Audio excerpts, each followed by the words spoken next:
morning, all. Good afternoon, all. Good afternoon, all. You are welcome to the Think Cyber conference on cybersecurity. I can see Mr. Patrick Essien, the technical lead to the Senate Committee on ICT and Cybersecurity, already here. I can see Taiwo Hassan. I can see Solomon Hanna. I can see Daniel Osho. I can see Amadi. You are all welcome. You are all welcome. I can see Dadon Andong. You're all welcome. We'll actually take a little time to actually look at this, our thriller. Then we'll start at 12 dot. You're all welcome. You're all welcome.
Hello, yeah, once more, good afternoon. I can see Patrick Essien here.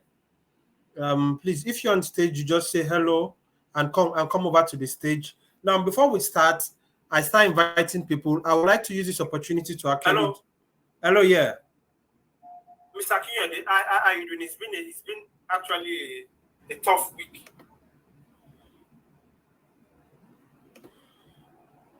So I will like to actually welcome you once more to this cybersecurity training, masterclass training, and we actually welcome you all.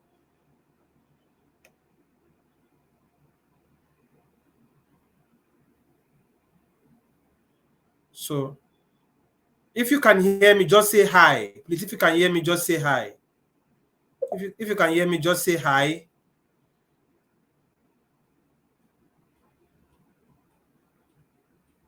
Okay, good. A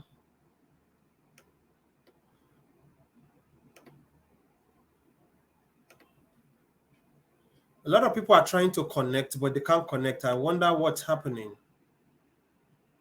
Okay, they are connecting. Okay. Okay, if you can hear me, just say hi. So we'll be actually going through a panel session and actually reviewing a lot today. One of our panelists, it's Mr. Patrick Essien from the Senate Committee on ICT and Cybercrime. Is that technically Mr. Patrick? I've actually invited you down to the stage.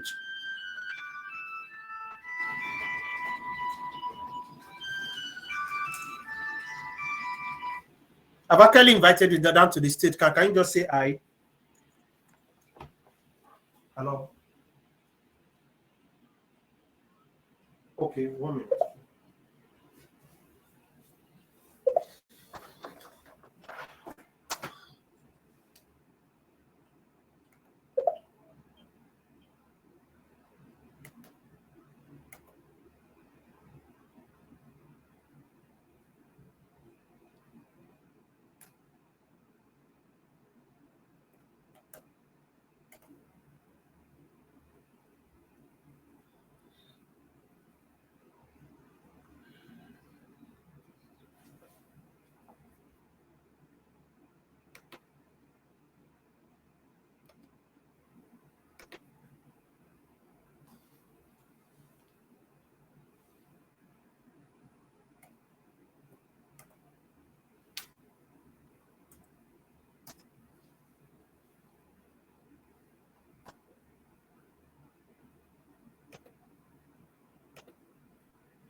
So, Mr. Patrick, please, if you are there, just say hi, hello, hi, so that we can bring you up to the stage. I've actually invited you to the stage. Or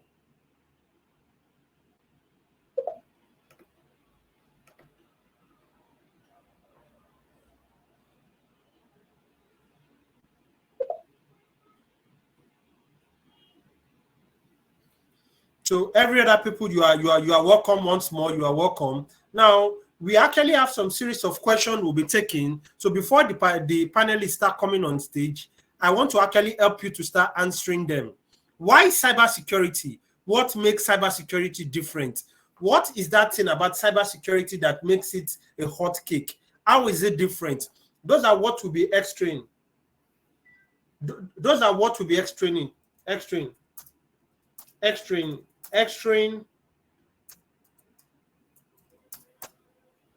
Those are what will be extracting all through this session. Joining me is a colleague from US, Mr. Ugunwanyi. Now, another person from another team another team from a cyber SOC here in Nigeria, Mrs. Assam Victor Ifeanyi. She's actually logging in. Then joining me again is an HR specialist, Mr. Amuson Benedict from US. Then Mr. Patrick Essien is actually in Nigeria. He is the technical lead to the Senate Committee on ICT and Cybercrime. So Mr. Patrick, you actually already been invited to the stage already. You've been invited to the stage or already to join.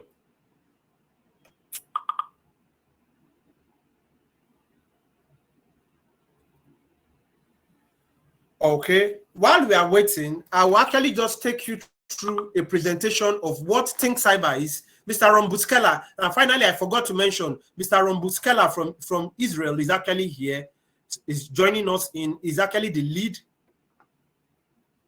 No, we can't hear you, Mr. Patrick. We cannot hear you. Sorry, can you just...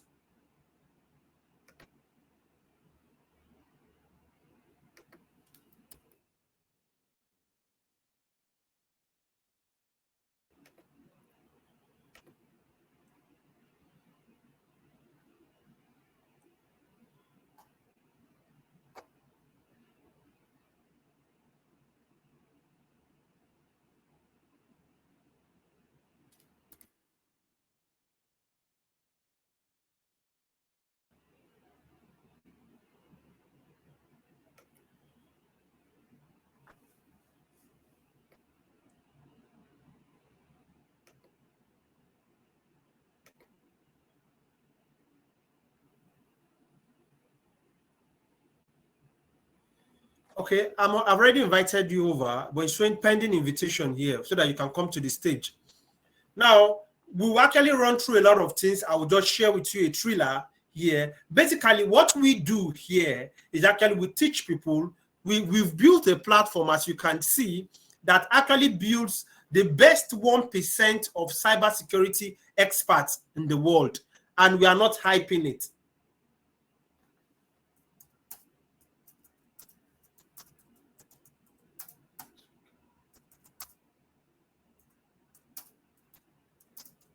We are not hyping it. So I will show you what it's meant to do and what we do about it. Then before I now show you some I can see some of our students here who are actually on this platform. But today we'll be diving a little deep. I will just scratch the surface on how you exploit two systems. You understand? While we expect our platforms, our other people to come in, what I'll be doing now is sharing my screen, and I'll show you how you actually exploit two systems already. So I want to share my screen.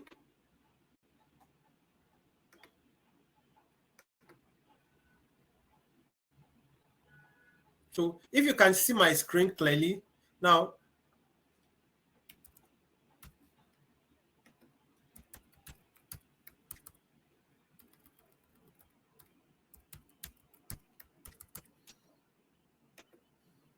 Yeah, this is my Kali Linux. Now, for us who are cybersecurity experts, and I have another system on, which is what? My Metasploit table. Now, these two systems, how we hack from one system into the other system, those are the things we actually do here. Now, what we do, what makes us different is that we are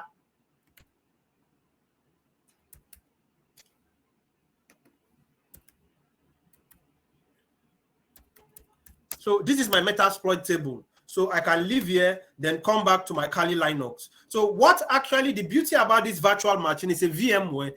You can actually have up to 16 systems set up, and you actually test different things. Your Eternal Blue, your Active Directory hacking, your Kerberos, and different labs. You can set up different labs on this. So for those who have been following us, we have actually been taking it on the surface. This is like a place where you get to actually feel what exactly it's all about. Now, let me know if you guys have seen my screen. I just want to do a thriller of actually how you. If you guys have seen my screen, just tell me yes. Are you putting my screen? Can you see my screen? Okay, that's fine. Now, we have two machines set up for, I believe here, our audience here are either intending tech people or tech people now, or tech people who actually want to actually come into tech. So I'll be,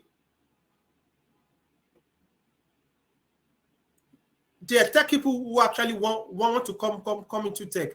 I just want to show you, now we have two machines set up. This is Kali Linux, one machine, a virtual machine. Now we now have what? This is a Metasploit table. A Metasploit is actually a device used for offensive attack. Now I want to attack from one particular system to the other system. Now, if I actually launch, what is the IP address of this particular system? You see, the IP address is 192.168.249.30. Now, when I come to this other system and I type in a command called SSH,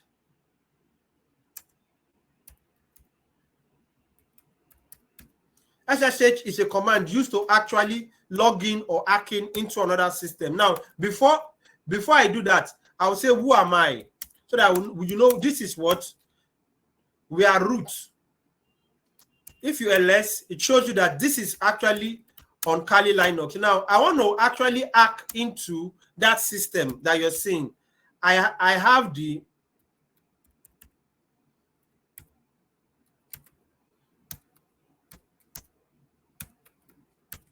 .130. This is the IP address. So once I type enter, it asks me for the password. No, I already know the password. I just press it.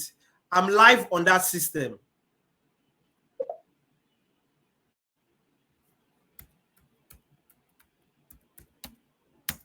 So I am live on that system. So you see, at this point, it's now showing me that this is MSF admin spoil table. Now, this is the system here.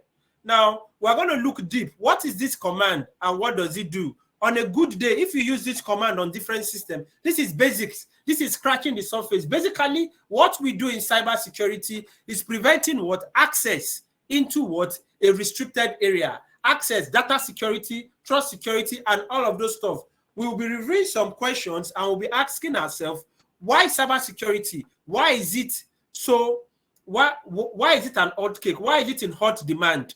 Why are there so much job? And why is it that people, they don't have expert hands in it? Then what makes our own Siberian Marina different? Why is it that it gives you high access to the training? Those are the things we'll be looking at. Let me stop sharing my screen for now. Then I look at, sorry.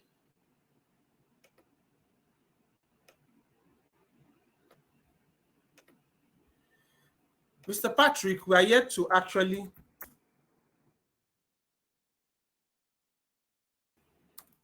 It's no longer logged in. Okay.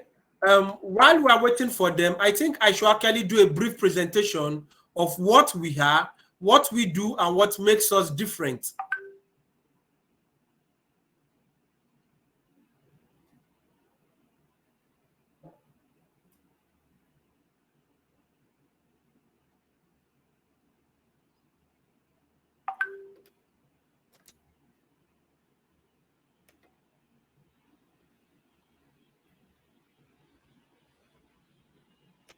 what we are and what makes us different. So I will share the PowerPoint. Mr. Patrick, are you still here? Mrs. Assam Victor. Assam Victor.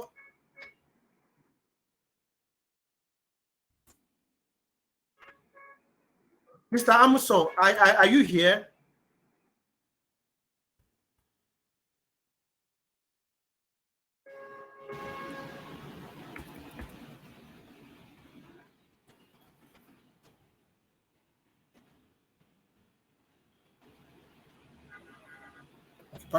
Patrick is here.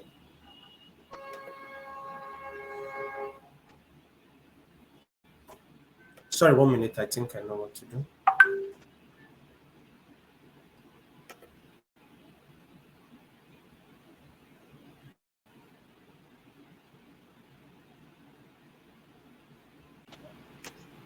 Hello, can you hear me? Yeah, Mr. Patrick. Is that Mr. Patrick? Okay, yeah, good afternoon. We can hear you. All right, thank you for having me around. Okay, yeah, good afternoon. So good to have you. So we are expecting Mrs. Assam Victor. We're expecting Mr. Amuson. Please, once you come in, you can actually just indicate so that we can bring you up to the panel session. Now, Mr. Patrick Essien is actually the technical lead of the Senate Committee on ICT and Cybercrime. Is somebody well respected in the cybersecurity sector across the finance sector, the ICT sector, the telecom sector, and most of the government agency. We'll be shedding light on some questions, and he will be answering them one by one. Now, one of the first questions we'll be asking is this. Cybersecurity experts, they earn up to $2,000 monthly. Is it a myth or a hype? Or at what point in your journey will you be able to achieve this particular salary? Because why people actually take a job, they look at a long-term plan and what they tend to benefit at the long time. So from your experience as a cybersecurity consultant, can you tell us briefly why cybersecurity is in high demand and why people earn that much? Okay. Again, thank you for having me.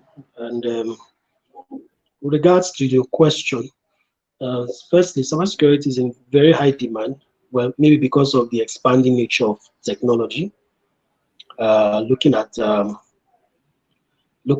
several metrics. One of the things we need to understand is that as physical domains keep on merging with cyber, just like you have phones that have merged with cyber to have given birth to smartphones, grids have merged with cyber to have given birth to smart grids, banking have merged with cyber to give birth to e-banking, news press have merged with cyber to develop to become social media, and all of that. We will always have cases of cybercrime here and there, or the need for cyber security. Like initially, cybercrime in many cases people used to consider that within the health sector, within the utility sector, within the chemical sector, and so many other sectors. So there's always the need for cybersecurity or cybersecurity experts within these specified sectors, and this is birthing a whole new, let me say, a whole new decision for HR who treat or who would provide advisory in solving issues as regards cybersecurity. So yes, it's not a myth, it's not even a hype. Many people do, cybersecurity experts do earn as much as $2,000 in a month. Some even earn more. Okay, and thank you, Mr. Patrick. You are welcome, Mr. Oke-Ogunwanyi. Mr. Ogunwanyi is actually a cybersecurity expert based in the United States of America. Can you just say one or two words to the team here on ground and everybody in the conference? All right. Thank you very much. It's quite very early for me out here. It's like 4 a.m. So if I sound kind of sleepy, forgive me on that. Hi everyone. My name is Emmanuel. I used to be like everyone else in this team, looking for how to gain access into the cyber world. But I will tell you, it's very very rewarding. And yeah, and that's it. Okay. The question we were asking before you actually came in, sir, is that cybersecurity experts earn $2,000 a month. Is it a myth or is it an hype? At what point in your cybersecurity journey do you start earning this particular amount? Yeah, $2,000 a month or $2,000 weekly, or is that what you're saying a month? Like A month. oh no, A that's month. it. Well, for the U.S. market, that price it's very low. In the U.S. market, the starting price of a cybersecurity, let's just say an analyst, right? An analyst role, you'll be earning base salary of like $110,000 a year, which is an average of $9,000 or $8,000 before tax a month. So if you gain experience, if you are solid, if you know your tools, right? If you have that meta exploits skill set, right? You'll be talking about earning almost $200,000 a year. A year. So which is Okay. about almost $20,000. I'm actually very happy you are here with us. Now, before you actually logged in, I just showed them Metasploit table and what we do here in Think Cyber Nigeria. Think Cyber, actually, we are a cyber simulator training company.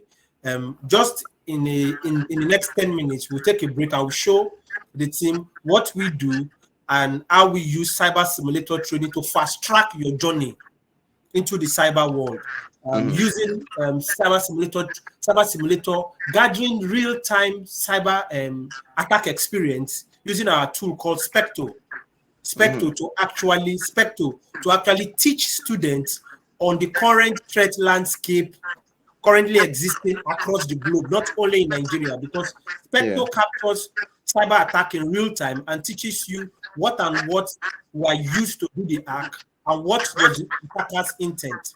Now, we will move to the next question, sir. So please, audience, if you have any questions to ask, you can just drop your questions as you're answering them. Now, it's not might, it's not legend, it's not a hype that cybersecurity experts are actually well paid. Now, sir, the second question goes to you before it goes to Mr. Patrick.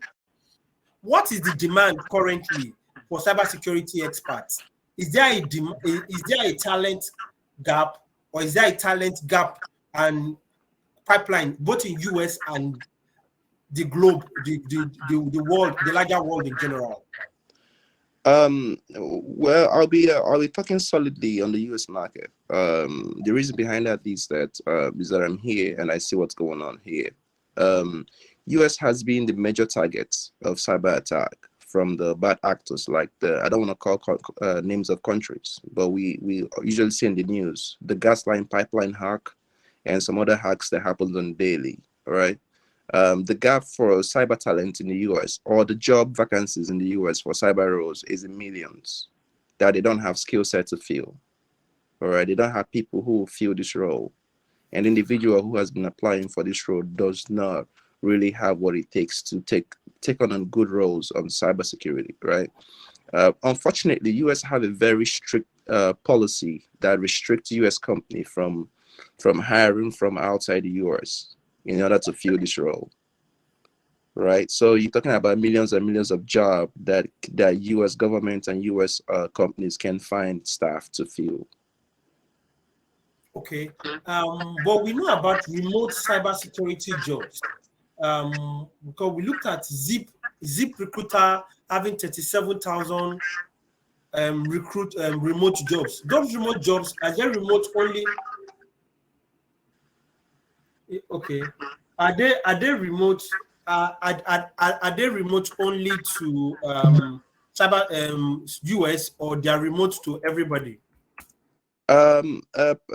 Most US first. Some jobs will require you to be a US national before you can take on them because of how sensitive these jobs are. All right. Some jobs can be contracted outside the US for sure. Most of the jobs that can be contracted outside the US can be mainly support related jobs, but any job that has to do with sensitive information you have to be a US national or US citizen for you to have them. Okay. Okay, all right.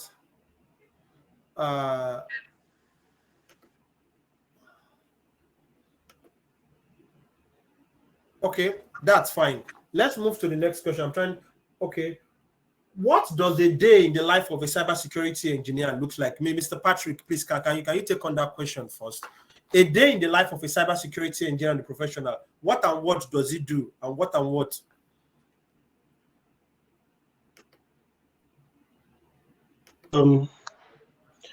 Okay. I was hoping that the question would have been directed to my colleague here, since he's more on the hands-on. Okay. Yes, he's. Mr. Okay, can you please take up that question? What is the day in the life of a cybersecurity engineer and a professional in the threat landscape in US?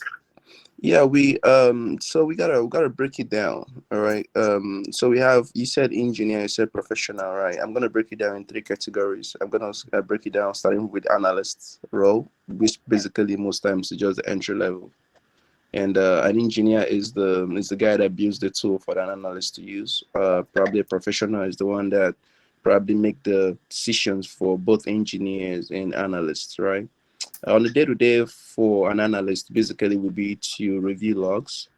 Most of these tools that's been built and deployed, for example, CrowdStrike, Demisto, Okta, BeyondTrust, right? Splunk for your CMs, right? And IBM QRadar.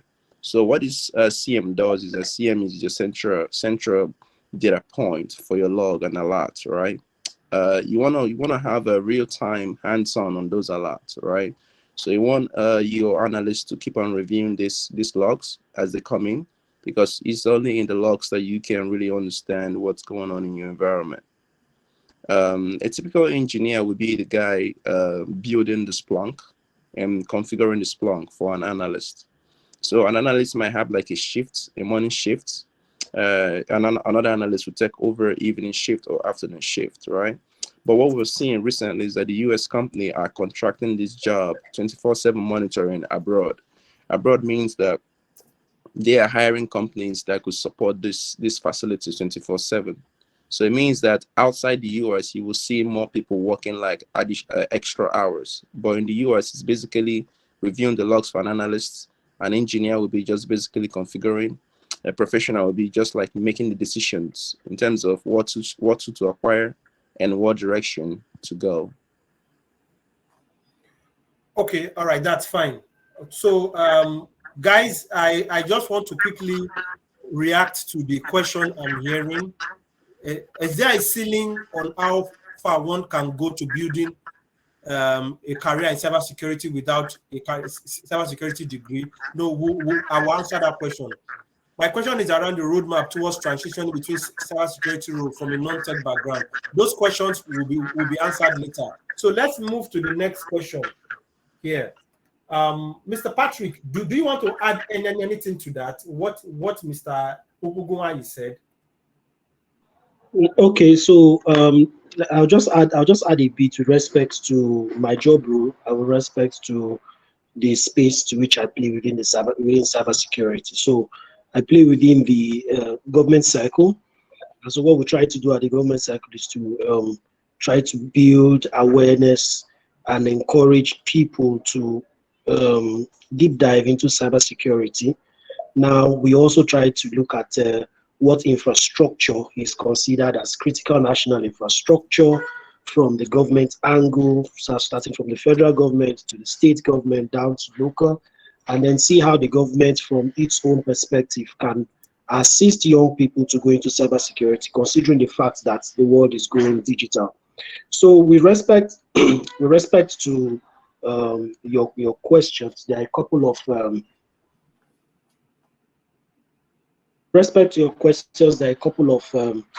things we need to understand one of the things we need to understand is that government is desirous of increasing.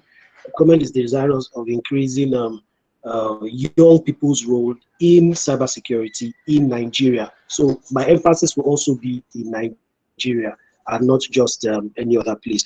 But we have also seen in several cases where young people who have developed the necessary talent, the necessary skill sets, have been asked to do several tasks, not just in Nigeria, but also outside the country. So there is a gap. I would say there is a gap in Nigeria, but at the same time, there's also a drive from the government perspective to pushing young people so that they can be able to fill in that gap in cybersecurity, both locally and internationally. Thank you very much. Okay, all right. Thanks, Mr.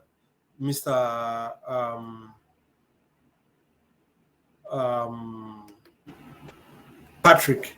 So, I'm welcoming Mr. Benedict Amuson to the stage. He's actually the HR personnel for the company, and he's an HR expert. He's in charge of an HR company in the United States. Mr. Benedict Amuson, can you just say one or two things to the team here? Okay. Good afternoon, everyone. My name is Benedict Amuson. So I'm the HR consultant for Team Cyber. So welcome to the show. As we go on, I believe you're going to get a lot from us today, and then we will also be able to direct you in the right path for you to securing a job as cybersecurity expert globally. So thank you, Mr. Mike. Okay, we'll move to the next question. Now, we've looked at cybersecurity as a course. How much do they earn? Mr. Uguanyi has told us that $2,000 monthly is too small. That people earn as much as $200,000 per annum in the United States and all over the world. That's actually now it said it's based on what? Expertise. That's hands-on experience. That's what he's saying. And he actually explained also a day in the life of a cybersecurity engineer. Now, the third question is how, because we know that your expertise is based on how many cases you handle. That's the cases in cybersecurity is breaches, threats, exploitation, and real attacks. Sir, Mr. Uguanyi, this question goes to you. How often do you guys treat breaches, exploitation? Is it on a daily basis, or in 1 week maybe you get one attack? Does it come like an avalanche? How often does it come, and how do you respond to it? It's not something that you get on a daily basis, but you can still get what you call an event, which is not an incident, right? Events will require you to run a couple of investigation. Events might be in the case that you saw a couple of phishing email hitting your end, and you were required to run an investigation on it. But it's not, you won't really get the major attack on a daily basis. It probably might go like 6 months. You wouldn't even get like major attack as long as you have your cyber posture well configured and updated. So you mean that you go there within a time lag of 6 months, you might not even get a cybersecurity attack. That means you can have somebody working for 2 years, like a green on coming. He has worked for 2 years. He has not actually seen more than 3 attacks. Yeah, very possible, but pay attention that the event might be happening on a daily basis. Before you use the word incidents in the cyber world, you have to make sure that you are actually under attack, and you can confirm that. Probably a ransomware or one of the major bad actors in your environment, right? But you might see some malicious footprint on a dailies, right? Those malicious footprints might be an attempt to gain access into your environment. Those activities will engage your analyst a lot. They will be investigating that on a daily basis. Investigating that by going to web and searching for the IP address and identifying malicious and suspicious IP addresses, right? By using EDR like CrowdStrike to run analysis on the footprint of that authentication. So those basically might be what we engage them, but the actual attack it takes time, and if the actual attack happens, the company might end up paying insurance of a couple of millions of dollars just to get the activity back to life. Because Okay. another thing to add here, so that you be aware too, is that most companies in the US have what you call cyber insurance. Cyber insurance runs in millions, in the sense that if anything happens to that company, the insurance company will pay the ransom, and the company can get back their data and move on. So before the insurance company will allow you to buy the cyber insurance, they will give you what you call a list of tools that you must deploy, and a list of in-house cleanup that you should be doing to make sure that you don't. Yeah, you can go ahead. Yeah, to make sure that you do not get hacked frequently. So the insurance company is, by sense, trying to protect themselves and forcing you to protect yourself as well. So that's the main reason you don't see attack on the dailies, but you will see events that happens on the dailies that require you to investigate. That means okay. That means if there will be an incident, yeah, it will be a highly sophisticated. It will be a highly sophisticated attack, well planned, and actually implemented, right? Yeah. So usually you to go from an event investigation to an incident, right? It's during event investigation that your team will identify that, hey, we are actually under attack, right? You could see file expiration, you could see privilege escalation, all right? Let's say they manage to get a low-level account and kind of increases the privilege of that account, or use that account to create another account, all right? That's the time. Those are the things you will see, and you can now ring the bell and say, hey, we are under attack. In that case, you bring what you call external IR, incident responders, right? Just like FBI team, you just like call them on the phone. They come in to just help to triage on a very high level, high scale. Because most of these attacks, remember, are government sponsored, because they are very heavy, financially rewarding. Countries like North Korea, Russia, China, have what you call government-sponsored hacking agents that hacks a lot of U.S. companies. Why do they hack U.S. companies? Remember, I mentioned early on that U.S. company has what you call cyber insurance. So imagine when you get hacked and you pay like $50 million just to get your information back. Okay, that's ransomware, right? Exactly. Ransomware attack. We'll come to that shortly. And Ari, we want to just quickly respond to your question. So let's take a pause and actually look at the questions asked. Can Think Cyber organize a boot camp for cybersecurity? Yes, we have one already in the pool starting on Monday, and the main cyber simulator training. Kazim Ilori, I'm trying to respond to your question. And the main training is actually simulator training starting in June. Abayomi Adisa, this is my first time attending this class. How can I know more about cyber course? Kindly let me know how to enroll for it. You'll be sent, you hear that in the course of the training. Are there jobs for cybersecurity in Nigeria? Mr. Taiwo Hassan, we are actually not building a pool of team for Nigerian market only.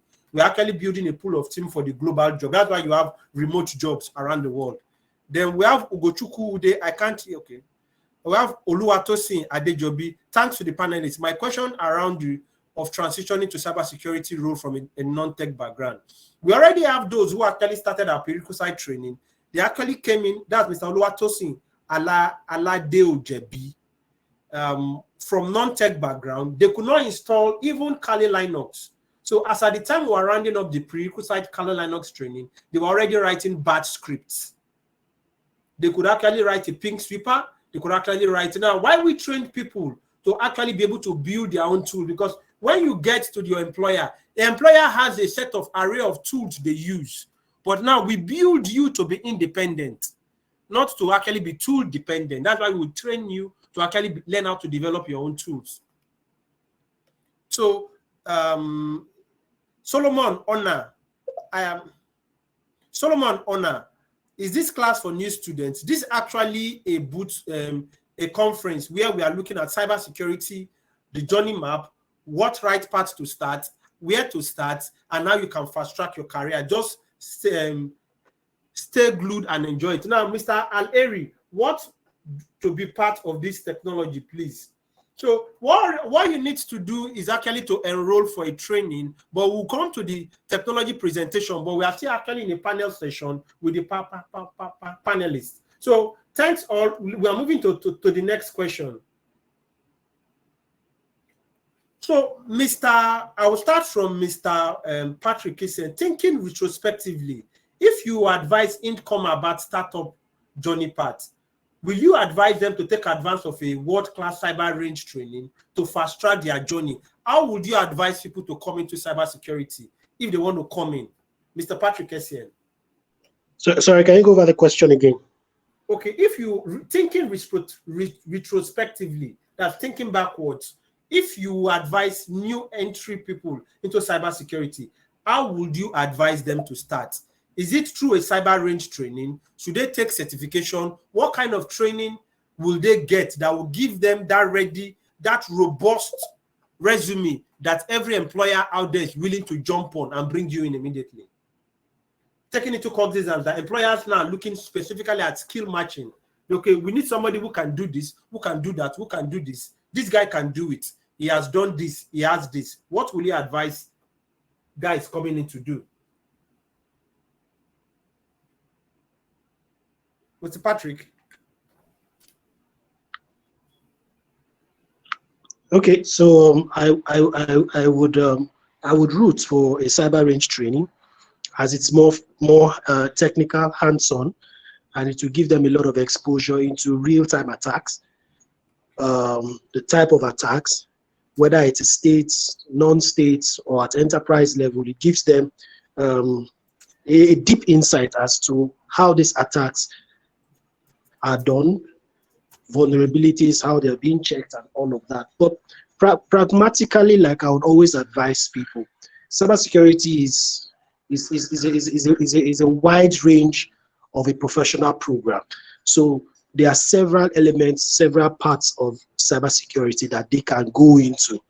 And while I would also root that they should go in for cyber range, I would also ask them to look deep within themselves and look at specific sectors as it affects, as a cybercrime affects this particular sector, so that they can pick up a sector as cybercrime has affected and then just drive along with it.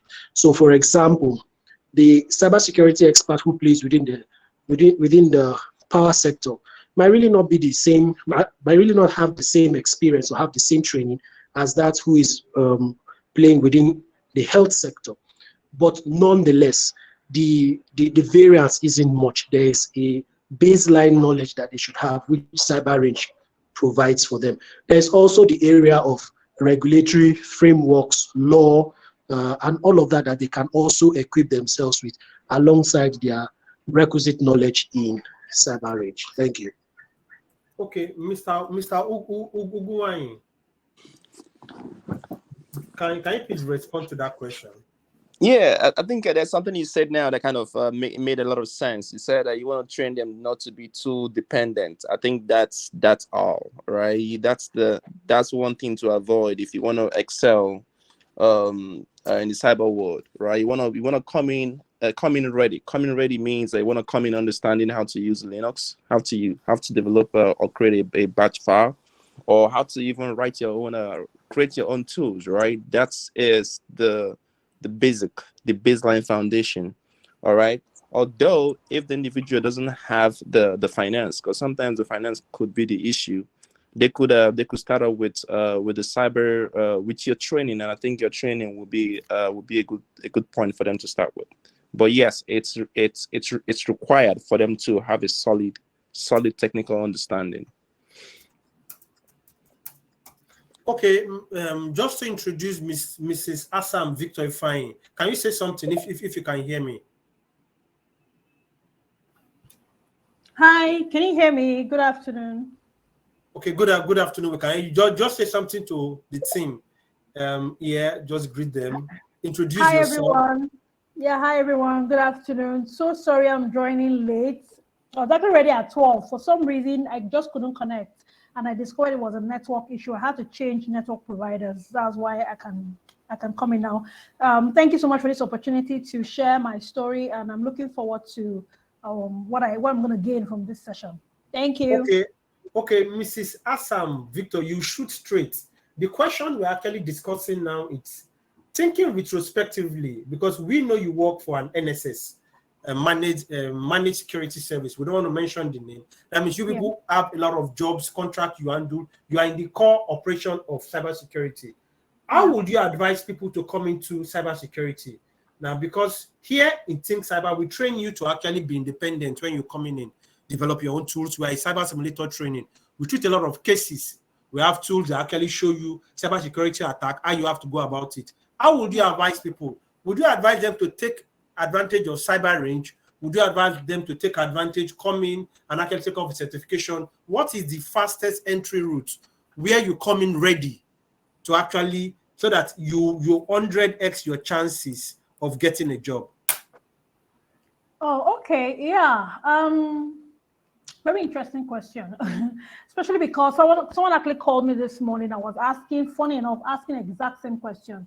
And my take would be, yes, they should definitely maximize any training whatsoever that would equip them in the what would I call it, in the face of adversity, quote unquote. Because yes, when you work for an MSSP, you're exposed to a lot of environments, and they're very dynamic. Not everything is the same. Every day in the office is not the same. Definitely not the same. So yeah, so a training with your company or Think Cyber Range would definitely open their eyes to different scenarios and equip them in terms of learning probably Linux language, Linux, introduce them to the Windows environment, introduce them to SIMs, if you teach SIMs, introduce them to basically troubleshooting, having able to read logs. Okay, when they see logs, what can you see? What can you read? Because it's not just about getting certifications. Yes, it's easy to read and pass. I'm sure most people can do that. But when push comes to shove, do you know the work? Do you know if you are faced with a situation where you have to decipher that something is happening in this person's environment? Can you pick it out? Can you figure it out? So yes, a training, yes, definitely will work. Way better than a certification. Okay, all right, that's fine. Mr. Benedict Hamuson, you are actually in the HR section. At entry level into cybersecurity, when recruiters are employing, what are recruiters not really entry level? What are recruiters currently looking for in cybersecurity, guys? Because we get requests too, and most of them don't actually look for guys who cannot plug and play immediately. They're looking for guys who come in and they have multifaceted capability to solve the problem they are facing. Is that the same thing you have from your end, from your experience as an HR person? Okay, so from our own experience as an HR person, some companies, Sorry, Mr. Benedict, please, can you speak up? Okay, can you hear me now? We can hear you now. Okay, yeah. So based on my experience, if it's entry level, they may not necessarily have all the skills required, but they must be able to at least they must have undergone some trainings in cybersecurity if they don't have certification. And then but most especially, they always encourage that clients always encourage that we give them candidates that have, should I say, at least 1 or 2 years experience in anything cybersecurity. Moreover, they must have a certification.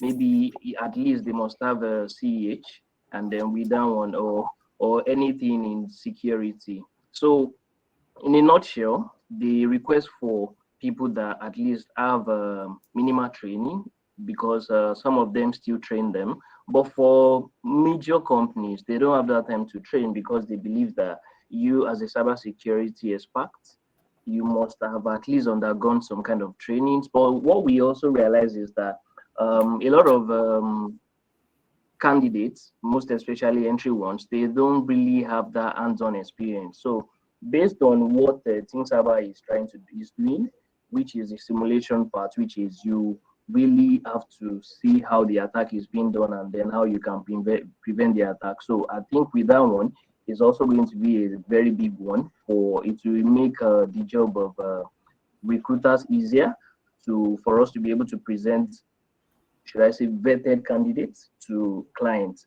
because clients don't have that time to train people any longer, most especially as entry or experience. They believe that as entry person, a cybersecurity person, at least you must have experience, yeah, not just coming in and then they will start training you. So that's it. Okay, all right, that's fine. Thank you, Mr. Benedict. That's an HR question. Now, another one is, what is the, okay, I think I've asked this question before. The current job demand rate globally for both on-site cybersecurity professionals and remote cybersecurity professionals. Mr. Assam Victor Ifeanyi, can you answer that question? What do you think is the current job demand? You because we get some requests from managed MSS, we should supply them. Are you people always having talent gap, even as an MSS? Okay. I can't categorically speak for the international sector. I've listened to podcasts and I've read in the news that yes, there's a high demand for cybersecurity professionals or practitioners. Let me put it that way. In terms of us here in Nigeria, yes, I would say yes. There's a demand also, because we have situations whereby most of our staff are being headhunted, and probably because we have, I'm not bragging here, but I'm just saying we have quality people. I won't lie. My company is quite grounded when it comes to the knowledge. Like, lack of a better word, we know the job and we get the job done. So when you look at that situation where you have your colleagues being headhunted, you are being sent messages on LinkedIn left, right, and center, you're like, okay, so it's possible that this skill is actually well sought after, as in is highly sought after, because nobody's going to headhunt or going to trying to lure somebody out of their company and expert doubling or tripling their salary just to move over to another person's to another company's domain for if that skill is not in high demand. That skill is definitely in high demand. So you now also have to deal with, okay, how knowledgeable is the individual? So of course you go through the normal process of recruitment, your interview, you will speak to a few people, probably the CTO or the cybersecurity manager, for them to ascertain your level of expertise. And most times, like 9 out of 10, if somebody they reach out to someone, most times they take the person because they know what they're looking for and they've seen what they're looking for. So yes, the talent, the demand is quite high. Based on, this is my opinion. The demand is quite high. Okay, Mr. Ogunwain, please, can you, from the foreign point of view, can you please respond to this question? Yeah, of course. The gap is just extremely high. I think about last year you have a couple of millions of open roles that were not filled in the US, right? The issue right here is that it's not that you don't have interesting people. It's just that you have people who are not well skilled to take over this role, right? And anyone who can, which is what we're talking about, the essential for the trainings, right? If you are able to get like the baseline, like understanding how to digest your logs from your CM, or probably using your EDR solutions, or basically having programming skills, or those kind of good stuffs, we help you at least get any job that they could train you on. But most companies don't want to train. Let me tell you the truth. They don't have the time to train. They don't have the money, or they have the money, but they don't have the time to train. Okay. I want to share this because, the essence of this conference, it's, when we talk as Think Cyber, it always looks like an hype. So we try to actually share. Once I share this, I will share the screen so that for the first time, these two ladies and guy coming in, they are actively in the field. So I'm trying to paste this. I don't know if it's pasting.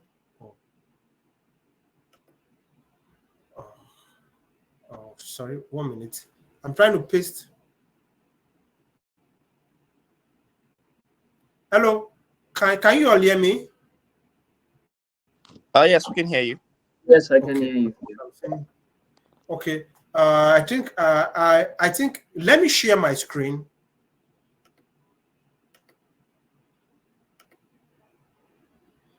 Okay.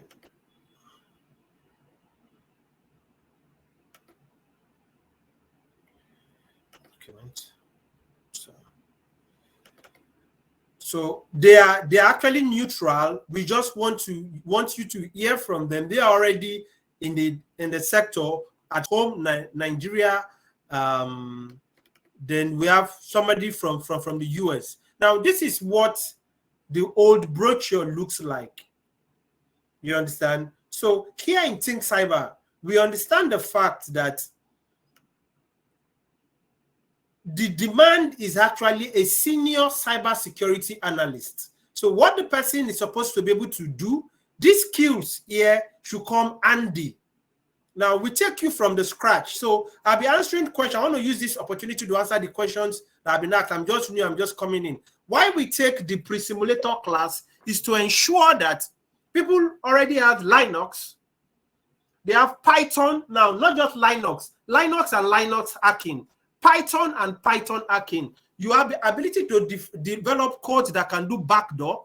Your ability to develop codes that can do port sweeping. Your ability to develop codes that can do trying to remember that can hack into the app spoofing. Now you'll be able to actually write codes that can actually pass passwords. Now, password spraying. So those are what you will learn already at the simulator. Now, we've seen cases where people come from this our training, in the middle they run away. Why? Because it's like they are taking so much and they cannot contain it. So we take you through what I was trying to share is this. This is what we train you. Now, you pass through the introductory class, you take network research, network security, SOC analyst, you take threat hunting, you take penetration testing, you take malware analysis, you take cyber warfare. Now, this is the breakdown of the content. Now, these people looking at with you are actually cybersecurity experts. They know, they are in the field, they know. Now, these are basics you do from the tier 1 angle, like somebody just coming in. Because of time, I will just actually flip through. We look at where professionalism starts. Let's look at network research. At least as a cybersecurity person, you should be able to actually do basic stuff on the network. Virtualization, working with the Linux, protocol and service, Wireshark, diving into packets, Windows tools. You should be able to work with all these tools. Now, how we train you here at Think Cyber makes the training different. Let me bring out this. Basically, you are supposed to develop your own labs. Labs are those tools. Now, you have your course outline. That's what I'm sharing with you already. Then, as you are developing your course outline, for each of those modules at module level, you develop tools. At least there are 20 tools. Introduction to scanning with Nmap, scanning with Shodan. These are things you actually do. Now, you now move from that place to what? Scenario. Now, this is the CM and SOC. This is the SOC analyst training. So you should be ability to set up what it means to set up an intrusion detection and intrusion prevention. You learn all those at this stage. SOC fundamentals. So when you finish, you now actually move to the scenario level. The scenario level, as you treat real life attack on that particular module that makes you gain mastery, you will now write a project of your own. Now, for those who attended the Linux class, this is the project they are writing. Sorry.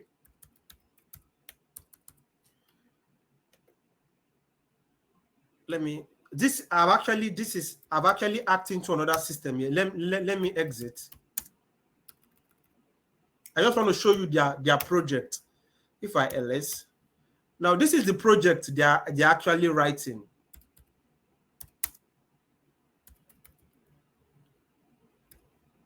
So this is actually a tool used to actually pass through 4 billion password. So most of the guys who came in could not actually install software. But at the end, they are writing this particular tool. This tool can be used with the former stuff I told you. So when you are typing Python 3, you actually refer to this tool. This tool will pass through a pool of password to test what you are trying to actually log into, maybe a website, or as the case may be. This is their project. Now, this is at the prerequisite stage, not the main training. Now, coming back to what we do. So what we do here, our system is designed to build the best 1% in the world, and we are not hyping it. It's because of the caliber of people we have trained. So when you pass through that scenario, you write a project. So coming back to this SOC analyst. So you take different scenarios. You see phishing attack, social engineering, denying. This is under SOC analyst, identifying malicious traffic using advanced shark techniques, T-Shark techniques. So you finish all those parts. This is what IDPS, setting up a SOC environment. Then we'll now move to the CM and SOC advanced. So when you complete these modules, you can work as a SOC analyst. We don't stop there. We don't stop there. We still go forward to teach you some parts of network security, because cybersecurity makes you an all-rounded person. You must know about packets, things like HAP spoofing. You understand? What goes on in HAP spoofing. Those are parts of what you'll be learning in our pre-simulator training. You should be able to write tools to actually spoof app. You want to attack a system and become a man in the middle. You're actually getting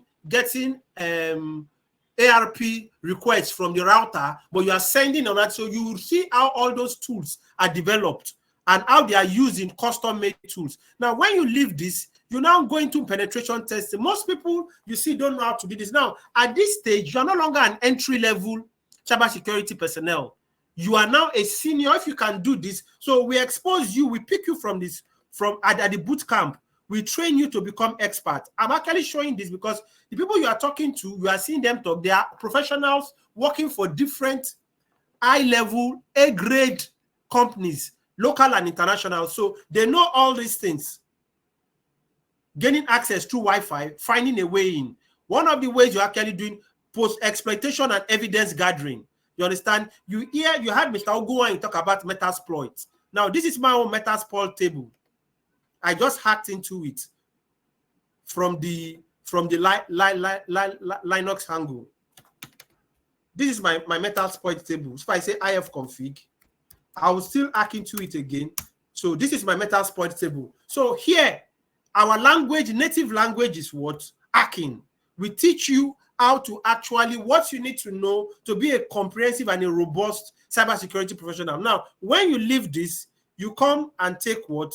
Malware analysis. You'll be hearing talking about ransomware. They call it reverse engineering. So you learn about malwares, how to create them, how to prevent them. You now take threat hunting, then you now take what? Cyber warfare. So we believe that if you take these 8 modules that were given to you at this depth, with your ability to differentiate, so the essence of the pre-simulator training is to already create in you the ability to create your own tools. Now, if you can take batch scripting very well, take Python 3, you can create different tools. Now, as you move into malware, you'll be exposed to C, C++, and some other languages that you actually use to introduce malware on the web app. Those are the things you'll be showing. How you upload malware from your system, you put it on some web app so that you click on it.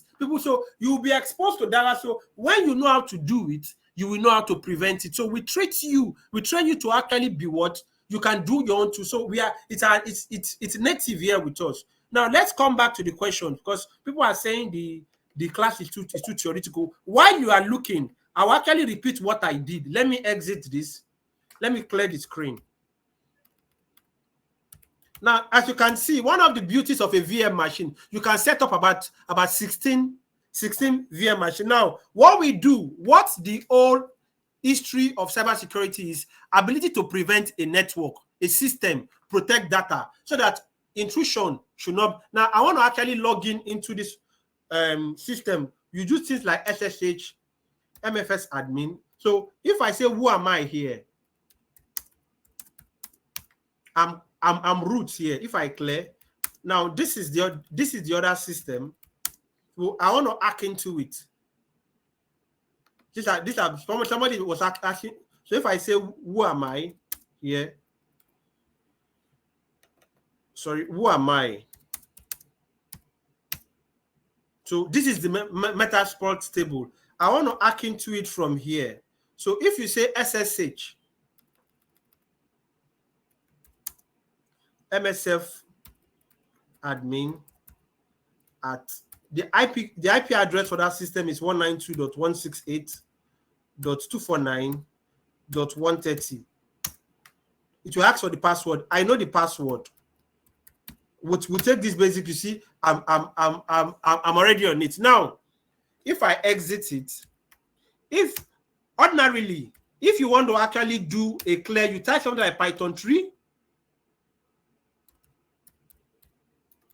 Python 3, the name of the script, test.py.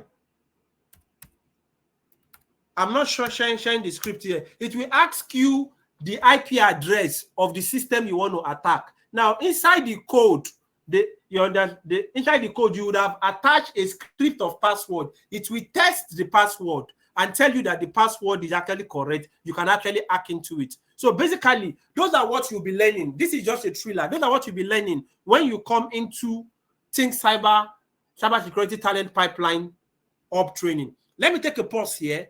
Let's go back to the panel session.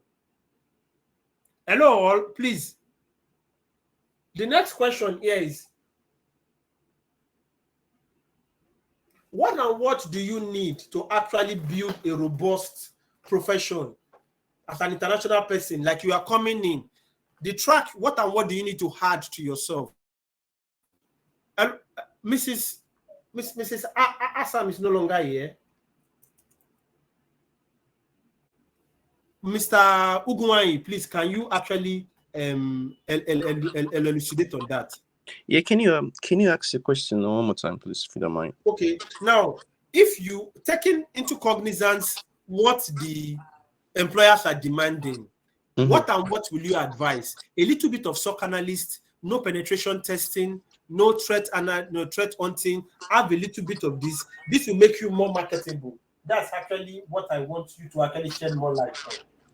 Oh yeah, of course.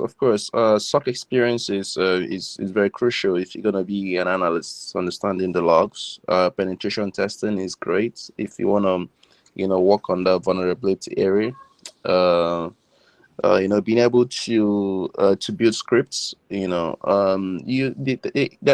essential at least that you start with one. If you start with one, you obviously will be getting traction. But if you have everything mentioned here in this forum so far, that will get you into the environment faster. So it's essential that you train in all areas. Thank you, Mr. Uguanyi. Here when we say it's more like a marketing gimmick. Because we understand that Turing, I don't know, I'm sure Turing is in America like you. He's one of the best software IT recruiters in the world. Now, they say they match skills. And I'm sure that is, they're able to match your skill. That's why you are actually employed. Now, what you are saying is that if we're able to train these people on what I actually showed them, it makes their entry into cybersecurity sector very fast. That means it 10x the chances or it 100x the chances. Yeah. Is that what you're saying? Yeah, of course. And as you mentioned, most companies use what you call AI-based in filtering candidates when they submit their resume. All right, what are they looking for? They're looking for candidates who have this skill set like mapped out where explained on their resume, right? And if they filter you out based on, hey, you're an outstanding candidate, during your interview, you will be seriously asked questions in that area. And there's just two things you need to understand. If you are experienced, when you speak, people will know. If you are maybe just trying to maneuver your way into the system, when you speak, people will know. So it's essential that you take the training. The training gives you the experience. All right. Then you can, because most of the interviews in the US are basically on the real life scenario. They don't ask you based on what you think. you can do. It's based on what can you do if you're given this batch script, to hash this password. What's the process? And based on what you explained so far in your training, I think that will take care of that for sure. And actually, you are just making my day. You're actually giving it. You said first. You said that when you talk, people know if you are experienced or you're not experienced. You're trying to find your way into the system. Secondly, you said it's the training that gives experience. Now, thirdly, you said interviews are done based on what real life scenario. Now, I want you people to ask questions at this stage. Those listening, because I have a lot of people here. If you want to ask questions, you can ask questions at this stage so that we can let's actually receive your questions. If you have questions at this stage, let's take a pulse here and actually react to your questions. It's been a wonderful session with Mr. Patrick, Mrs. Assam Victor Ifeanyi, Mr. Oke Uguwanyi from US, Mr. Benedict Amuson from US. So if you have any question, please let's have your questions.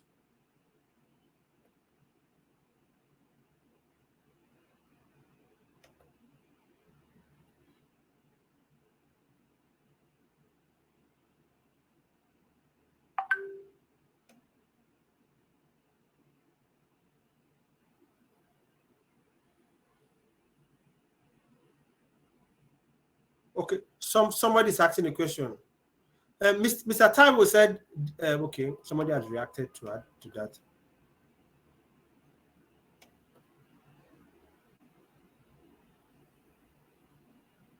So I think I should, I don't want to go into the commercial part of the training. I just want us to actually deal more on technical parts so that we bring in different people from the sector so that you can hear from them. They have been there in experience, and we are trying to actually bridge, as you can see. Sorry, 1 minute. Mr. Taiwo Azam will react to that soon. You understand? You're asking about the cost of the training, the duration of the training, and it's a virtual training. We react to that too. We actually want people to actually ask other questions, and so that we can take that up. Mr. Yusuf, I think that Yusuf. So while we are waiting,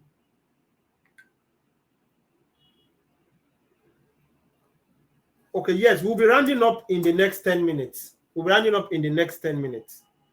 while we are waiting for that question to come up, so so that Mr. Uguwanyi actually has, so that we can actually finish the. Mrs. Assam, are you still here? Can you chat us so that we can bring you back to the stage? I don't know if it's the network. You just left.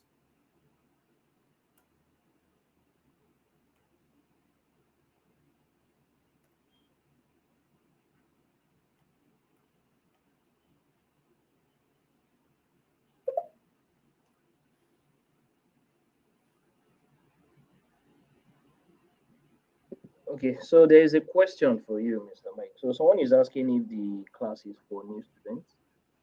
I think you just do like a recap and then let them know what you expect, and then the course tuition, and then we can close for the day.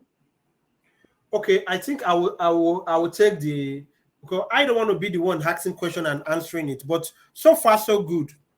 Now, three things, a lot of has been ascertained. Now, the salary range of cyber security professional ranges between $97,000 to $200,000 globally. That has been ascertained. So it's not hype. There are about millions of on-field spaces globally. Now, when you talk, people know you are not experienced. So the experience comes from training. Training, depending on the kind of training. Now, that leads me to the next question. Cyber simulator training is pros and cons. What exactly? Why is it that? Because here in Nigeria, I will open up, we have actually tried to sell this training to, how will I put it? Banks, government agencies. While the cost is so actually very expensive, they actually have a fear, because they say that if they equip their staffs with this kind of training, they will leave the company. Mr. Oke Mr. Ogunwayi, can you actually elucidate more on corporate policies of training globally? Because I was shocked when the CISO was telling me that if he presents this kind of training of a bank, they will sack him and tell him that he's stupid, that they cannot, no company will actually train you to this extent. Can you actually react to that? Yeah. So two things, and I want to approach this of the first one. For you to continually like understand the threat landscape, you have to continually train yourself and train your staff, right? It sounds very crazy, right, when you hear companies, basically in Nigeria, refusing to train individuals because they are afraid that they will leave. All right. If your workers don't really understand the current landscape, they wouldn't know how to tackle them, right? A basic training in the US is like $8,000 a class for cybersecurity. Wait. Can you repeat that? You said it's $8,000. You mean per module, right? Yeah, you could just check it out. Check sans.org. I know. I want them to hear it from you, because when we tell them that we brought in a discounted training, it looks like an hype on the social media. People had called in and called me all sorts of names. You understand? But we know what we're actually trying to bring in. That is actually why. So you are hearing it from people. SANS, we know SANS, their on-demand training is actually what he just told you. Is about $8,000 per module. Yes, per module that probably might be like 3 months, or if you have the self-pace, you can pace yourself out for like 6 months, which like $8,000 a class of that, right? And you know the value after you attend that training. You will be exposed to so many scenarios that will protect your organization. All right. It's sad that a CISO will say, hey, if I present this budget training, I'll be fired. All right. Because you want to fight for your people, you want to train your people. Yes, there are risks that people will leave you, even if you train them. All right. But that doesn't stop you from training your people. You have to train your people.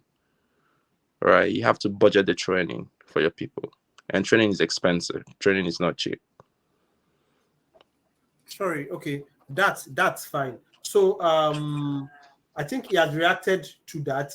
I think that brings that takes us to the last question we need to ask for this session. Now we've ascertained a lot here. Cybersecurity is in high demand. Cybersecurity has tons, millions of unfilled spaces. The trainings are very expensive. Now, when you get the training, it's 100x your chances of actually getting job faster. That is why you see that it's because of the training. It's a quality training. It's very expensive. That is why a lot of people cannot afford it. That is why there is a lot of skill gap in the sector. Now, Mr. Ogunwayi further said that you don't need to actually hide it if you open your mouth and talk, because it's a very technical field. Okay, yes, feel free, Mr. Assam Victor Ifeanyi. Feel free, add something to that.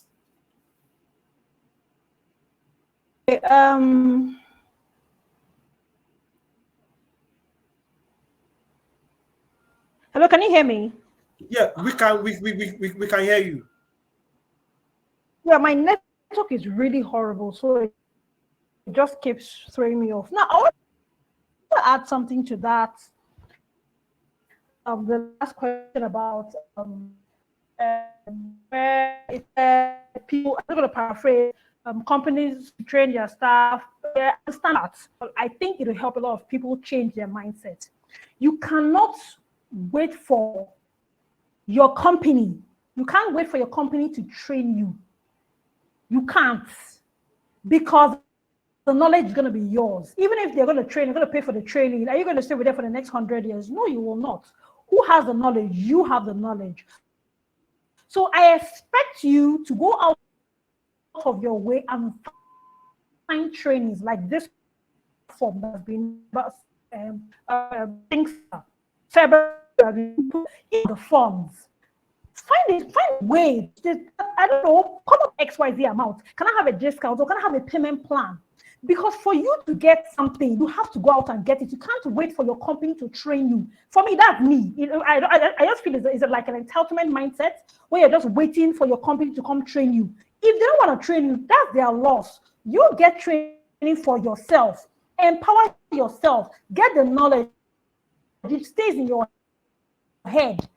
Because even if your company training on the skills, take knowledge. Like the law, you get that knowledge and your demand in the industry goes up. You move. They've learned to come to that point where they understand that you cannot wait for your company to train you before you get knowledge. The knowledge is for you. So if you have an issue with payment, walk up to a company like what Think Cyber is doing and come up with a payment plan. Come up with something. Learn something. There's so many resources online, so many platforms, free platforms online. You can't do all that, then come to where you have a structured teaching and get knowledge. So please, people should stop waiting for their companies to train them. I don't think that's right. That's me. I don't think it's right. All the trainings I've gotten, all the certifications I've gotten, I did not wait self. Once I've packaged myself to a great extent and I'm ready to leave, I will just carry my legs and leave. It's their loss. It's not mine. The knowledge is me. Just need to that. Okay. Mrs. Hassan Victor, I would like, I'll actually use you as an example. For those who are saying they are coming from non-tech, she came from the non-tech background. So we looked at her profile. Maybe you can correct me. I think you started from sales, not cybersecurity. Yes or no, Mrs. Hassan Victor? No. Are you always a tech lady or you migrated? And communication. So that is not cybersecurity at all. Okay. So I'm just trying to actually use that to actually encourage those that she was not actually into cybersecurity. She actually moved into cybersecurity. So it's a few. I have somebody online who was an accountant. I think is an American boy. He's actually in I don't know, but it's one of the guys online who are actually throwing out content for training. Currently, is an accountant that trained for 2 years, so he was able to build capacity. So it's a field where you can actually come in, take your time to train, and migrate to it. Now that brings us to the. I want to thank you again, Mrs. Assam Victor Ifeanyi, Mr. Oguwanyi, Mr. Benedict Hamuson for actually coming for this particular session. Now I want to move to the commercial part of the training. You understand? To tell you what it costs and what we do, so that we just take that part. So I want to thank you all for actually coming for the training. Now, a lot has been ascertained. So this is actually what our training course looks like. Now, the problem we had in bringing this training to Nigeria, one, the cost, the infrastructure cost, and the affordability rate of Nigerians here. So we actually structured it to become a boot camp. Now, when you hear SANS doing $8,000 training, in the training, you will not get more than 10 to 15 or 20 people. They don't wait. You understand? So we have a self-paced training, but what we've seen that self-paced training are not good for people who are just coming in. They need to be tutored. They need somebody to ask questions. So we are developing that model, but still yet it's a little bit expensive for the Nigerian market. That is why we rolled out this payment plan. Now, we take 250 people per batch. Now, in the batch bootcamp of the training, 100% virtual, you only see 10 people. Those 10 people are your group team. You hook up with each other on Slack. You share information. Now, the cost of this training is 1,350,000 naira. All you do is what you pay 250,000 naira cash upfront. We've negotiated with a finance house for a 400,000 naira 0% interest loan. So all you are paying upfront is what? 650,000 naira. Now, when you finish this, we work with you to get a job. Now, when you get the job, you now balance what? You spread your payment of 700,000 naira over 1 year. That means you're paying 58,000 naira monthly. Now, the essence of this training, it's an initiative to empower 10,000 people with cybersecurity skill. The discount is not forever. That's what most people don't know. So we are the marketing arm here in Nigeria. While we try to actually give you a soft landing on training. Guys coming to train you are Israelis. They'll be doing it virtually from Israel. Now, the VIP part is you pay your 970,000 one time and you actually don't pay anything anymore. So we developed this for those who are earning 120,000 naira and they want to actually take the training. So go back to the training time is 6 p.m. to 10 p.m. so that it does not disrupt your current, your current work schedule. So these are the modules you'll be taking. For those who are actually attending our training for the first time, we have your data. We will actually add you all to a WhatsApp handle where we actually share resources with you there. And from there, we actually start training. The pre-simulator training is starting on Monday. Now, for those who attended this particular, you'll be called on Monday to see how ready you are to make payments. You are supposed to make what? A payment of 250,000 and actually have the capacity to access 400,000 naira, no 0% interest loan. That is the lowest we can come. The training was actually at 2.1 million. We noticed that affordability is actually an issue. So what we do here is we understand what the customer journey map of people coming to take the training. Your goals and your ambition. Within 6 to 7 months, you can actually get what? Your dream job. Now, it's not just technical. It's not just only the Mr. Amuson here can actually, we notice that one of the reasons why people fail in interviews is that they are not psychologically fit yet. You understand? That's why we bring in somebody, while Mr. Amuson and this lady will be working with you people to build your psyche on how to actually, this Kim Araman, on how to land your job with your first interview. Now, so that you can be psychologically fit. So we understand what it takes to actually get you that first job. Now, your dreams and your ambition, your wants, your needs, your motivation. So all you need to achieve, we are a one-stop shop when it comes to cybersecurity training. You want to actually get an high-paying job, we actually train you and walk you the aisles to get that job. You want to be trained with the world-class advanced tools and exposed, we do that for you. You want to actually mentorship for 10 years, we do that. You want to actually access world-class international trainers so that you can act, one of the things we do is this. When you are applying, when you're scripting, we teach you how to actually write out your script. Now, we give you a badge. They call something badges. You will get what? Think Cybersecurity Professional badge on all those modules. Now, it is not just we just give you. When you pass through the scenarios score you and let us know that you have the capacity to do this. Now, at the project level, you still further show us that you can do this. So if you can pass through our 360 degrees of training, there's no interview you cannot pass. No, when we say it, it looks like an hype. It looks like maybe we want to market people. No, it's because we know the content of what we are training. Now, for all those who are asking questions, these are the modules you'll be taking. I know people are not new here. Now, and these are what? The cost of the training. So I don't know if anybody has further question. These are the cost of the training. So if you want to start training on Monday or next week, you need to pay. People are already paying. People are starting making their payments. You need to pay 250,000 naira cash. And what will tell you the requirement for the loan. You must be working, you must earn 120,000 monthly, and ability to pay 40,000 naira monthly over 10 months to service this. Now, in the course of that training, you are not, this loan is not disbursed until the end of the prerequisite pre-simulator training. That means if you are applying for this loan, they will only disburse it towards the ending of May. We clear you. You are on standby. You are taking the pre-simulator training. Then after you take the training and you get the job, now for those who can afford to pay cash, you pay your cash, you start the training.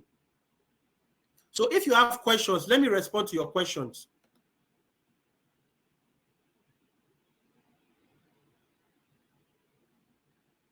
No, the program is actually online.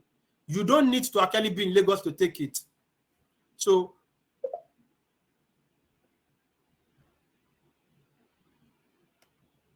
I think I have answered and responded to all the questions. Now, after the training, there's no internship. We get you a job. After this training, you are no longer an intern. You are an expert. At least you are a pre-expert, because we've equipped you with all the tech skills you need to get the job. Mr. Obieke Kingsley. So that is why we broke the payment. You pay $650 first. Now, when you get the job, you service the $700, so that it will not look as if we are hyping you. We are your success partner. We work with you all through the way till you secure your first job.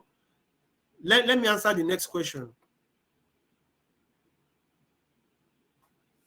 Okay, that's fine, Mr. Musa.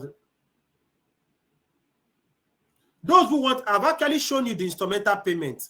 The instrumental payment we have is simply you pay $650 upfront, $250 cash, and you take 400,000 naira 0% interest rate loan. So once more, thank you all for actually joining this training. So what I'll be doing after now is I will send you people a WhatsApp link so that you can actually join our WhatsApp group. So you can ask further questions. So I will send you an email via our webmail. Click on the WhatsApp link to join our WhatsApp, the WhatsApp group, so that you can start processing your payment for the training starting on Monday. You can ask further questions. We'll still call you up to actually for further questioning if you have any question. So once more, Mr. Benedict, I don't know if you have something to say so that we can end this session. Yes, thank you all for attending. I think I would just like to address Mr. Ogochukwu's question. So the reason why we are looking at people that are earning minimum of 120,000 is because we want to be sure that you'll be able to repay the loan. So we don't want a situation whereby you take a loan and you will not be able to repay. And then based on the agreement with the that we have, for us to be able to support you, so we can't go below that. So that's the reason. So like I also said the other time, this training is designed to make you an expert. So you're gonna grow from zero to hero. So which means that you don't need any knowledge whatsoever. You are going to become an expert, and we believe that by the time you get to your third month, we would have started psyching you up. We would have started searching for jobs for you, because we will not wait until you are done with the training. We would have at least helped you to teach you how to send you some links, some job links globally for you to apply. And then we're going to test your CV to be sure that you are getting there. And you might even be lucky to get the job before you are even done with the training. So we are, like you said, we are your success partner. We are going to work with you from the beginning, from the start to the end. And because that's always our success story, we love getting jobs for people. It's not just about training for us, it's about preparing you for the future, which is what we are all about. So thank you for coming, and we are going to be sending you emails for you to indicate interest and then join the group, the WhatsApp group, for you to have access to a lot of documents. And then please feel free to reach out to Mr. Mike anytime, any day. He will definitely respond to your queries. Thank you all for coming. Okay, thank you, Mr. Amuso. Now, to just react to Mr. Kajimi Lori, the jobs are both remote or on-site. So it can be remote or on-site, but mostly we are looking at remote jobs. Now, what is the name of our organization? My organization is Think Cyber Nigeria. As you can see, Think Cyber is a global brand. We are actually a multinational brand. So this is the Nigerian arm of the company. It's an Israeli-based company. So they'll be the one training you. You understand? So they'll be the one training you. So I think I've answered all the questions. Yes. Let me just take Mr. Kazim's question. Yes, it doesn't really matter the number of years you have. Like Emmanuel said the other time, they don't test you as a cybersecurity expert. They don't test you theoretically. It's practical. So if you don't know it, you don't know it. So which means we've already factored all those things into the training. So the moment you are done, the way we're going to package your CV for you, that's why someone like me is there. We're going to package your CV in a way that is going to speak cybersecurity for you. So they are not going to be seeing you as a network administrator all your life. So don't worry. That's the major reason why someone like me is there. So don't worry. We're going, like I said, we're going to psych you up. We're going to prepare you physically, emotionally for whatever you are going to meet out there. So you are welcome. Okay, to just add more to what Kazim Ilori said. Now, your experience on network, depending on how far you have gone, like I'm an IE in View, Internet Network Expert in View. Now, let's use case, let's go deep a little. Let's use the case scenario of Honeypot. Now, Honeypot is actually when you want to actually track the footprints of hackers. Now, some people use network architecture to prevent it. Are you getting it? So what it means is that your knowledge on cybersecurity, on networking will come handy. It will be an edge, but it is not what it will give you some little edge. You understand? It is not what cybersecurity is all about. Now, at the network level, all you are concerned is what access control. Mostly access control. Now, at the cybersecurity level, we are interested on how those packets communicate with each other, the app, the ARP, the frame. You understand? Those are what that is what people intercept to extract password. Are you getting it? But your knowledge, that comprehensive knowledge, you already have it. So you are adding more to what you already have. So once more, thank you everybody for coming. We'll be sending you a WhatsApp link so that you can join us on WhatsApp, so that we can you can ask whatever question you want to ask, then we will move on from there. Next week, we're having another session. It's actually going to be interesting. We'll be bringing people from the banking sector. We're going to look at threat landscape, what challenges they are having, and what kind of hands they are looking to employ. So we'll take it from sector to sector. Next week, we're taking the banking sector. We're moving. We'll call people from banking in Nigeria and abroad. We call in the next week, we're looking at telecom sector. It's a continuous series till the end. No, but to next week, the practical will be taken. We'll go a little bit deep. We take something like port hacking with Python. We'll just do the practical tomorrow and on next week. So thanks everybody for coming, and I look forward to meeting you, one at the WhatsApp level and in the training starting next on Monday. Good day all, and thanks for coming.